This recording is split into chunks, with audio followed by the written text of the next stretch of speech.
Starting rebuild of Kid 8x8. I think it's the 7th day, December 2015. It's been sitting on our ranch since 1992 when one of the hydrostats went out.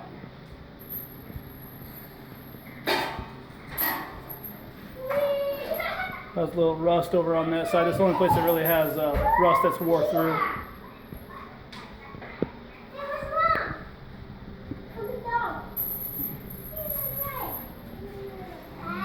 Looking for any parts if anyone knows where any parts are.